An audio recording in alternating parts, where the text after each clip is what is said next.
Hi guys, welcome back to my channel. It's me Ramya Vishwanath. నేనైతే చాలా బాగున్నాను, మీరు కూడా బాగున్నారని అనుకుంటున్నాను. అలాగే మన ఛానల్ని, మన వీడియోని ఎవరైతే ఫస్ట్ టైం చూస్తున్నారో వాళ్ళు వెంటనే సబ్స్క్రైబ్ చేసుకొని పక్కనే ఉన్న బెల్ ఐకాన్ అయితే క్లిక్ చేయండి. సో మీరు ఈ వీడియో చూస్తున్నప్పుడే అర్థమైపో ఉంటుంది మన ఈ వీడియో ఏంటి అనేది. ఆల్రెడీ థంబ్నెయిల్లో కూడా ఉంది. 2 ఐటమ్స్ ఉన్నాయన్నమాట మన ఈ వీడియోలో. సో మెయిన్ ఇంగ్రీడియంట్ వచ్చేసి పప్పుచారు, మునక్కాయ పప్పుచారు అనమాట. సో చాలామందికి తెలుసో లేదో తెలియదు పప్పుచారు. కొంతమంది మా సైడ్ అయితే పప్పుచారు అనే అంటారు, కొంతమంది వచ్చేసి పప్పులుసు అంటారు. అట్లా కొన్ని పేర్లు ఉంటాయి అన్నమాట. అది స్టార్ట్ చేసేద్దాం. సో ఇది వచ్చేసి మునక్కాయ అనమాట. ఇక్కడ నార్మల్ మునక్కాయలు, నార్మల్వి మనవి దొరుకుతాయో లేవో అంత ఐడియా లేదు, నేను ఎప్పుడు చూడలేదు కూడా. సో మేమైతే ఈ ఫ్రోజన్ తెచ్చి పెట్టేసుకుని ఉంటాం అనమాట. ఎప్పుడు కావాలంటే అప్పుడు ఈ విధంగా చేసేసుకోవచ్చు. ముందైతే మనకి ఎన్ని మునక్కాయలు కావాలో అన్ని తీసేసుకొని దాంట్లో ఉప్పు, పసుపు వేసుకొని అలాగే దీంట్లో కొంచెం వాటర్ పోసుకోవాలన్నమాట. కొంచెం ఆ మునక్కాయలు మునిగేంతవరకు వాటర్ పోసుకుంటే సరిపోతుంది. సో ఇలాగ చేసుకున్న దాన్ని స్టవ్ మీద పెట్టేసుకోవటమే. వీటిని వచ్చేసి కొంచెం మెత్తగా అయ్యేదాకా ఉంచేసుకొని, చూస్తున్నారు కదా ఇదైతే అయిపోయిందనమాట. నేను మీకు చూపిస్తున్నాను ఎట్లాగా అవుతుంది అనేది. చూసారు కదా కొంచెం మెత్తగా అయిందనమాట. నేను నార్మల్గా ఈ మునక్కాయలు పెట్టుకున్నప్పుడు అయితే అస్సలు ఉడకలేదు నాకు, అందుకని ఇట్లా ట్రై చేస్తున్నాను నేను. ఇప్పుడైతే మనం పప్పుచారు పెట్టడానికి రెడీ చేసేసుకుందాం అనమాట. ముందుగా అయితే నేను కుక్కర్ తీసుకున్నాను, ఎందుకంటే ఇప్పుడు కుక్కర్లో నేను పప్పుచారు పెట్టబోతున్నాను కాబట్టి. ఈ పప్పుచారులోకి ఏమేమి కావాలి అనేది నేను మీకు ఇప్పుడు చెప్తాను. మనం ఈ విధంగా చాప్ చేసుకున్న టమాటా అనమాట. సో మామూలు పెద్దవి కూడా వేసుకోవచ్చు, నలిగిపోతుంది అనమాట. సో నేనైతే ఇట్లాగా, నాకు ఇష్టం ఇట్లాగా కట్ చేసుకోవడం. సో నేను ఇట్లా కట్ చేసుకున్నాను. అండ్ ఇది వచ్చేసి ఆనియన్, మిర్చి అనమాట. ఇది కొంచెం చింతపండు, ఇది వచ్చేసి పసుపు, కారం, కందిపప్పు. ఇది ఆల్రెడీ నేను కడిగి పెట్టేసుకున్నాను. చాలామంది ఏంటంటే దీన్ని కందిపప్పు నానబెడతారనమాట. సో నేను అప్పుడప్పుడు నానబెడతాను, కొన్నిసార్లు ఏమో నానబెట్టకుండా జస్ట్ కడిగి వాష్ చేసేసుకొని వేసేసుకుంటా, ఉడికిపోతుంది, ఏమి ఇబ్బంది లేదనమాట. సో ఇది వచ్చేసి వాటర్, మనకి ఇవన్నీ కూడా మంచిగా ఉడకడానికి వాటర్ అనమాట. వీటన్నిటితో నేను ఇప్పుడు పప్పుచారు పెట్టడం ఎలాగా అనేది నేను మీకు ఇప్పుడు చూపిస్తున్నాను. ఆల్రెడీ మునక్కాయలు ఉడకపెట్టేసుకున్నాను కదా, సో అవి కూడా దాని తర్వాత, ఇవి ఉడికిన తర్వాత దాన్ని కూడా యాడ్ చేస్తాను. ఎలాగ యాడ్ చేస్తాను అనేది కూడా మీకు ఇప్పుడు చూపిస్తాను. ముందుగా అయితే ఈ కుక్కర్లోకి ఈ టమాటా వేసేసుకుందాం. తర్వాత ఆనియన్, మిర్చి, చింతపండు, మనం ఇందాక కడిగి పెట్టుకున్న కందిపప్పు, తర్వాత దీంట్లో కొంచెం పసుపు, అలాగే కారం. ఈ కారము పసుపు మీ ఇష్టం అనమాట. కొంతమంది పసుపు తక్కువ తింటారు, లైట్గా వేసుకుంటారు, వాళ్ళు లైట్గా వేసుకోండి. కొంచెం కలర్ఫుల్గా కనిపించాలి అనుకునే వాళ్ళు మాత్రం కొంచెం ఎక్కువ వేసుకుంటే పర్లేదు, ఏమి ఇబ్బంది లేదు. అలాగే కారం కూడా అంతే. కొంతమందికి ఎక్కువ కారం ఇష్టం ఉండదు, తక్కువగా తింటారు కాబట్టి కొంచెం కారం. ఎక్కువ తినేవాళ్ళు, మంచిగా స్పైసీగా తినేవాళ్ళు ఇట్లాగా వేసేసుకోవచ్చు. నేనైతే కొంచెం ఎక్కువగానే వేసుకున్నాను. దీంట్లోకి ఇప్పుడు మనం వాటర్ కూడా పోసేసుకుందాం. ఈ వాటర్ సరిపోవు, ఇంకా పోయాలి. ఇంకా కొంచెం వాటర్ పోస్తే ఓకే, ఇట్స్ డన్. సో దీన్ని వచ్చేసి మనం మూత పెట్టేసుకొని స్టవ్ మీద పెట్టేసుకుందాం. ఇది వచ్చేసి ఒక 5 to 6 విజిల్స్ అట్లా వస్తే పప్పు మంచిగా ఉడికిపోతుంది అనమాట. సో 5 విజిల్స్ వచ్చేదాకా పెట్టుకుందాం. ఉడికితే ఓకే, ఉడకపోతే ఏం చేయాలనేది కూడా నేను మీకు చెప్తాను. ఇప్పుడైతే దీన్ని క్లోజ్ చేసేద్దాం, తీసుకుపోయి ఇంకా స్టవ్ మీద పెట్టేద్దాం. ఇవి వచ్చేసి ఎలక్ట్రిక్ స్టవ్ అనమాట. సో ఇక్కడ నెంబర్స్ ఉంటాయి. నేను వచ్చేసి 6లో పెట్టుకున్నాను. 6 వచ్చేసి మీడియం హై అనమాట. సో 6లో పెట్టుకున్నాను దీన్ని. అయితే ఈ పప్పుచారులోకి అయితే నేను గోబీ చేద్దాం అనుకుంటున్నాను.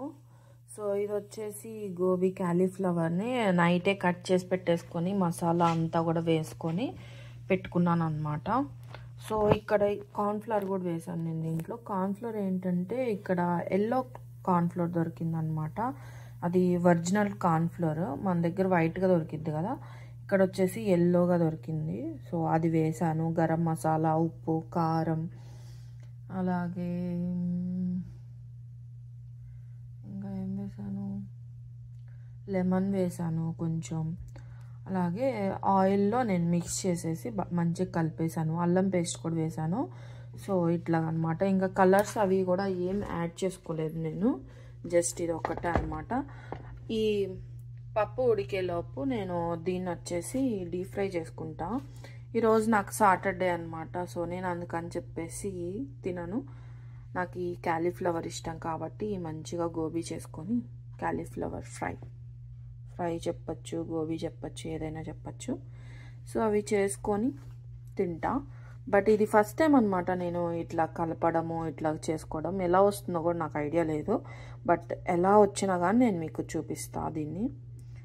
బట్ స్మెల్ అయితే మాత్రం చాలా మంచిగా వస్తుందన్నమాట. నేనైతే నార్మల్గా అల్లం వెల్లుల్లి పేస్ట్ బయట నుంచి తెప్పించుకున్నా, షాప్ నుంచి, ఇండియన్ స్టోర్ నుంచి తెప్పించుకున్నాను అనమాట. అప్పుడైతే నేను అల్లం వెల్లుల్లి పేస్ట్ వేస్తుంటే నాకు ఆ స్మెల్కే ఒక రకంగా గ్యాస్ ఫామ్ అయినట్టు అట్లాగా నచ్చట్లేదు అనమాట.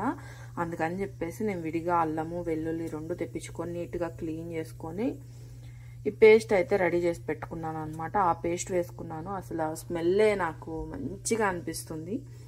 నైట్ అయితే అసలు కలుపుతున్నప్పుడే చాలా బాగా అనిపించింది అనమాట. సో ఇక్కడ అయితే బాండి పెట్టేసుకున్నా నేను. వాటర్ అంతా కూడా పోతున్నాయి అనమాట. ఇంకైతే దీంట్లో ఆయిల్ వేసేసుకుందాం మనం. డీప్ ఫ్రైకి కాబట్టి ఆయిల్ కొంచెం ఎక్కువే పడుతుంది, కానీ ఈ ఆయిల్ మళ్ళీ మనం కర్రీస్లో వాడుకోవచ్చు. ఎందుకంటే ఇది వచ్చేసి వెజ్జే కాబట్టి, నాన్ వెజ్ అయితే ఇబ్బంది పడాలి. అప్పుడే మనకి మంచిగా వస్తుంది అన్నమాట గోబీ.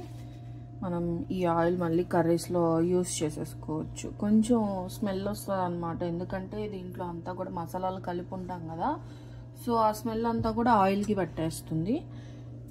బట్ ఏం కాదు, కొంచెం కర్రీస్లో అట్లా వేసేసుకోవచ్చు. నాన్ వెజ్ అయితే మనం వేసుకోలేము, దాన్ని అయితే సపరేట్గా నాన్ వెజ్కే యూజ్ చేసుకోవాల్సి వస్తుంది. ఈ ఆయిల్ అయితే మనం నార్మల్ కర్రీస్లోకి కూడా వేసేసుకోవచ్చు అనమాట. ఈ ఆయిల్ మంచిగా హీట్ అయిన తర్వాత ఈ గోబీని అయితే దాంట్లో ఫ్రై చేస్తాను, చూపిస్తాను మీకు కూడా.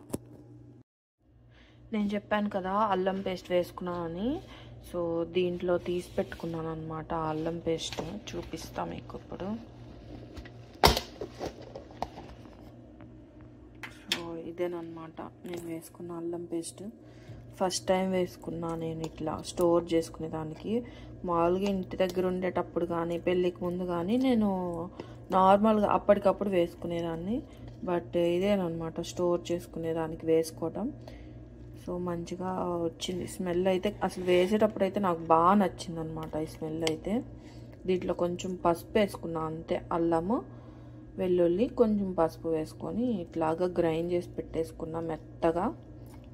మొత్తం అల్లంకి అలాగే వెల్లుల్లికి మొత్తానికి కూడా తోలు అది ఉంటుంది కదా, అవన్నీ కూడా తీసేసి మంచిగా కడిగేసుకొని ఇట్లాగా పేస్ట్ వేసి పెట్టుకున్నా అనమాట. ఇది వచ్చేసి మా బాబుది కాటన్ క్యాండీ డబ్బా ఉంది ఇట్లా ప్లాస్టిక్ది. సో దీంట్లో వేసి పెట్టుకునే దానికి బాగుంది కాబట్టి ఇట్లా వేసి పెట్టేసుకున్నా నేను. వేసే ముందు ఊరికట్లాగా మొత్తం కలిపెట్టేసుకుంటున్నాను అనమాట. ఇది నేను ఆయిల్లో వేసి కలుపుకున్నా అని చెప్పా కదా, ఇది లాస్ట్ది అనమాట. చూడండి ఆయిల్ ఎట్లా పట్టేసిందో. సో అట్లా ఉండకుండా మొత్తం అంతా కూడా కలవడానికి ఒకసారి కలిపేసుకుంటున్నా. ఇది నైట్ వేసుకొని నేను ఫ్రిడ్జ్లో పెట్టేసుకున్నాను అనమాట. ఈ మసాలా అంతా కూడా పట్టిద్దని బాగా. సో వేసుకునే ముందు కొంచెం ఉప్పు చూసుకున్నా, తగ్గుతుంది అందుకని చెప్పి ఉప్పు కూడా వేసుకున్నాను అనమాట. కొంచెం నాకు ఎందుకో ఉప్పు తక్కువే వేస్తాను అనమాట. నేను దేంట్లో వేసినా తక్కువే వేస్తా, ఎందుకంటే తక్కువైంది అనుకోండి మళ్ళీ మనం వేసుకునే ఛాన్స్ ఉంటుంది. ఒకవేళ ఎక్కువైంది అనుకో ఇంకా తినలేమన్నమాట, అట్లా అయిపోతుంది. అందుకని చెప్పి నేను తక్కువే వేసుకుంటా, మళ్ళీ వేసుకునేటప్పుడు చూసుకుంటా అట్లాగా. సో ఇదంతా కూడా మొత్తం కలిపేసుకుంటున్నా. మొత్తం పిండి అంతా కిందకి వెళ్ళిపోయింది అనమాట, అందుకని ఇట్లా కలిపి పెట్టేసుకోండి. ఆయిల్ అయితే బాగా హీట్ అయిపోయింది అనమాట. దీంట్లో మనం ఈ గోబీని వేసుకుందాం, ఎలా వస్తుందో చూద్దాం. నేనైతే చేత్తోనే వేసేస్తున్నా.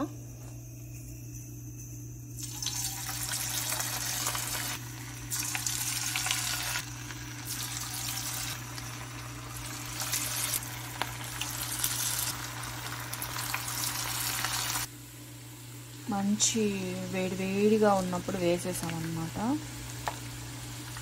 కొన్ని అయితే కలర్ కూడా ఈ విధంగా చేంజ్ అయిపోయాయి. కొంచెం ఇట్లా అతుక్కుపోయాయి అన్నమాట వెంటనే వేసాం కదా. సో అందుకని చెప్పేసి కొంచెం ఇట్లాగా పెట్టేసుకుంటున్నాం. మా అత్తయ్య చెప్పింది అంటే ఫస్ట్ వేసే ఆయిల్లో కొంచెం తక్కువ వేసుకోవాలంట, ఎందుకంటే ఫస్ట్ ఆయిల్ బాగా పొంగిద్దంట పైకి, అందుకని చెప్పేసి తక్కువ వేసుకోవాలి. దాని తర్వాత కొంచెం ఆయిల్ బాగా మరిగిపోయిన తర్వాత, అంటే ఫస్ట్ది వేసేసిన తర్వాత అప్పుడు దీని పవర్ అనేది కొంచెం తగ్గిద్ది అనమాట. అందుకని తర్వాత కొంచెం ఎక్కువ వేసుకున్నా ఏం ఇబ్బంది లేదు పొంగదని. మా అత్తయ్య ఆ మాట చెప్పారు నేను ఒకసారి చక్రాలు వేస్తుంటే. సో అందుకని చెప్పేసి అది గుర్తొచ్చి నేను ఇప్పుడు తక్కువ వేసుకున్నా. తర్వాత మళ్ళీ కొంచెం దీనికంటే కొంచెం ఎక్కువ వేసుకున్నాం.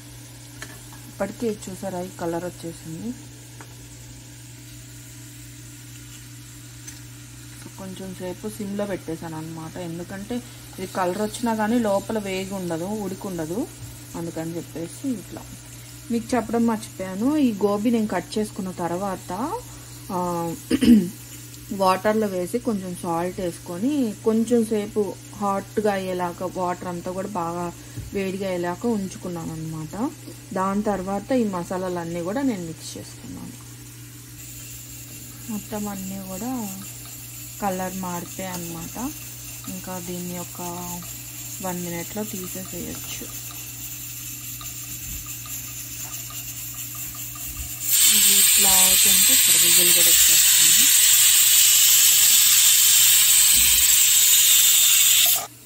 ఇంకా ఇవైతే తీసేస్తున్నా, వేగిపోయాయి.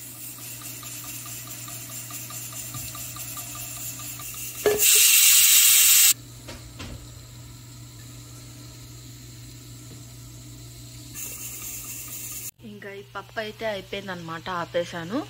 అండ్ ఫస్ట్ది తీసేసి మళ్ళీ సెకండ్ వేసాను అనమాట గోబీ. ఇవి కూడా ఫ్రై అవుతున్నాయి మంచిగా. కుక్కర్ అయితే కొంచెం చల్లారింది అనమాట, విజిల్ కూడా పోయింది. సో నెక్స్ట్ దీన్ని అయితే నేను ఓపెన్ చేసి చూస్తున్నాను ఎలాగా ఉడికింది అనేది. చూసారా మంచిగా ఉడికిపోయింది అనమాట. ఒకసారి పప్పు గుత్తుతో దీన్ని ఎనిపి చూద్దాము ఎట్లా ఉంటుంది అనేది.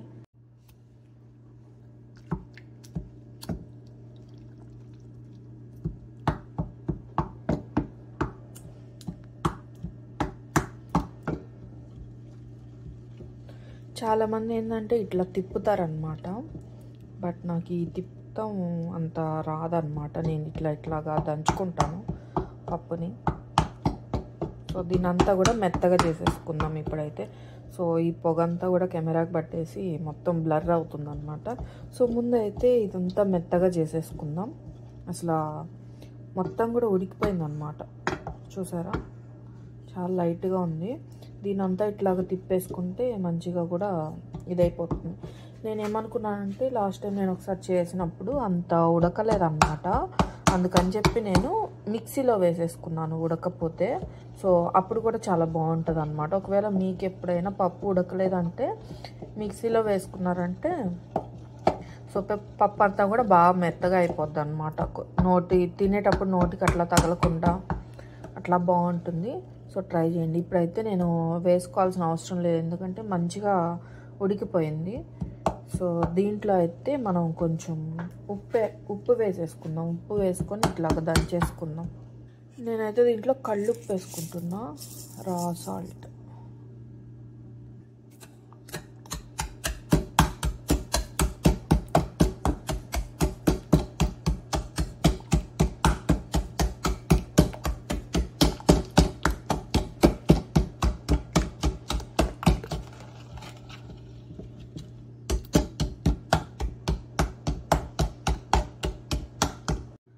పప్పు పప్పు అంతా కూడా మొత్తం నలిగిపోయింది అనమాట.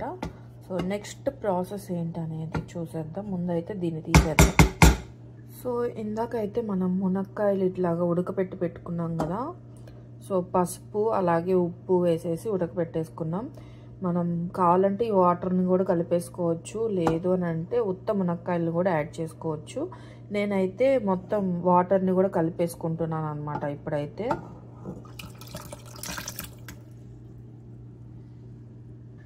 ఆ వాటరే కాకుండా ఇంకొంచెం నీళ్ళు కూడా నేను దీంట్లో పోసుకుంటున్నాను. సో చాలా అన్నమాట. ఇప్పుడు వచ్చేసి దీన్ని తాలింపు పెడదాము. సో పప్పు అట్లాగా తాలింపు పెట్టుకుంటాం కదా, సేమ్ అదే ప్రాసెస్ అన్నమాట.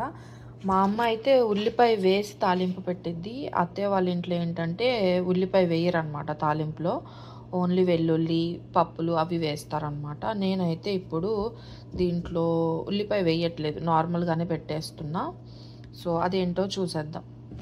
సో బాండి అయితే పెట్టేసుకున్నాను అనమాట నేను స్టవ్ మీద. దీంట్లోకి వచ్చేసి నేను ఇందాక ఫ్రై చేసుకున్నా కదా ఆ ఆయిలే నేను దీంట్లో కలిపేసుకుంటున్నా.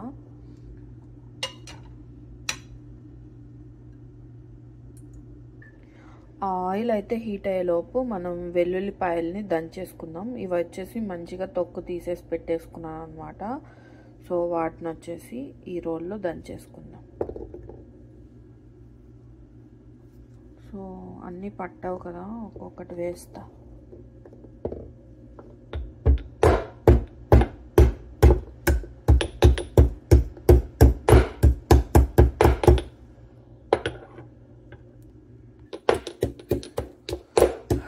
పప్పులోకి కానీ పప్పుచారులోకి కానీ దేంట్లోకైనా తాలింపుల్లోకి ఇది వేస్తే దాని టేస్టే మారిపోతుంది అనమాట, వెల్లుల్లి వేస్తే. సో అందుకని నేను కొంచెం ఎక్కువగానే వేసుకుంటా ఆ టేస్ట్ కోసం. సో ఆయిల్ అయితే హీట్ అయింది. దీంట్లోకి తాలింపు గింజలు వేసేసుకుందాం. సో తాలింపు గింజలు వేసేసుకున్నాం. ఇది వచ్చేసి ఎండుమిర్చి అన్నమాట, మనం దంచి పెట్టుకున్న వెల్లుల్లి. వీటన్నిటిని కూడా మంచిగా ఫ్రై అవ్వాలన్నమాట ఇది ఆయిల్లో.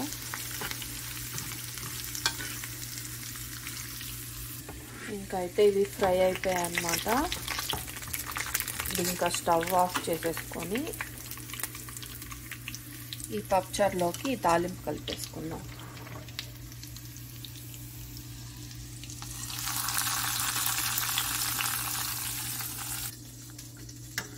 సో ఈ తాలింపు వేసిన తర్వాత ఒకసారి అట్లా కలిపెట్టేసుకుందాం. సో ఇది తాలింపు వేసిన వెంటనే అయిపోయినట్టు కాదు, దీన్ని ఇప్పుడు బాగా మనం మరిగించుకోవాలన్నమాట ఈ పప్పుచారుని. సో మళ్ళీ నేను దీన్ని స్టవ్ ఆన్ చేస్తున్నా. స్టవ్ ఆన్ చేసుకొని ఇదంతా కూడా బాగా మరగాలన్నమాట. అప్పుడు బాగా మరిగితే టేస్ట్ చాలా బాగా వస్తుంది పప్పుచారు. సో దీన్ని అయితే ఆన్ చేసుకుందాం, మరిగేదాకా పెట్టుకుందాం. చూసారా కింద నుంచి నురుగు వస్తుందన్నమాట. సో ఇంకా కొంచెం సేపు ఆగితే ఇట్లా తెరులుతుంది. పైన అంతా కూడా వచ్చింది చూసారు కదా నురుగు, అదంతా కూడా తెరలడానికి అనమాట. ఒకసారి కలిపెట్టేసుకుందాం.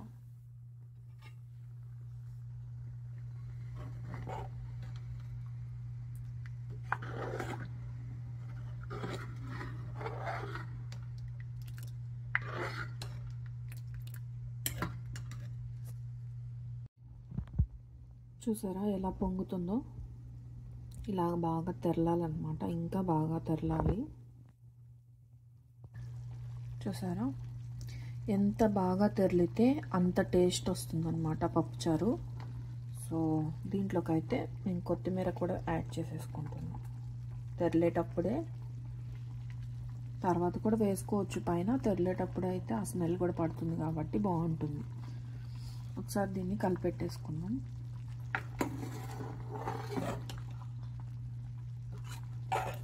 సో ఇంకా చాలా అన్నమాట, మంచిగా తెరిలింది. ఇంకైతే దీన్ని మనం ఆపేసుకోవచ్చు అన్నమాట. పప్పుచారు చాలా మంది చిక్కగా చేస్తారు. పప్పుచారు అంటే కొంచెం నీళ్ళగా ఉంటేనే దాని టేస్ట్ అనేది చాలా అంటే చాలా బాగుంటుంది. ఒకసారి నేను పెట్టా కదా ఇప్పుడు, సో సో అదే స్టైల్లో ఒకసారి మీరు కూడా ట్రై చేయండి. చాలా సింపుల్, అన్నీ మనం కుక్కర్లో వేసేసుకోవడం, ఏది కూడా సపరేట్గా పెట్టుకునేది అట్లాగే ఏముండదు. సో అన్నీ కుక్కర్లో వేసేసుకోవడమే అనమాట. కాబట్టి చాలా ఈజీ ప్రాసెస్ కూడా. మీరు ట్రై చేయండి, ఎలా ఉందో కామెంట్ చేయండి నాకు. సో దీన్ని అయితే మనం ఆఫ్ చేసేసుకుందాం.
చూసారు కదా ఎంత సింపుల్గా మనం పప్పుచారు పెట్టేసుకున్నామో, మునక్కాయ పప్పుచారు.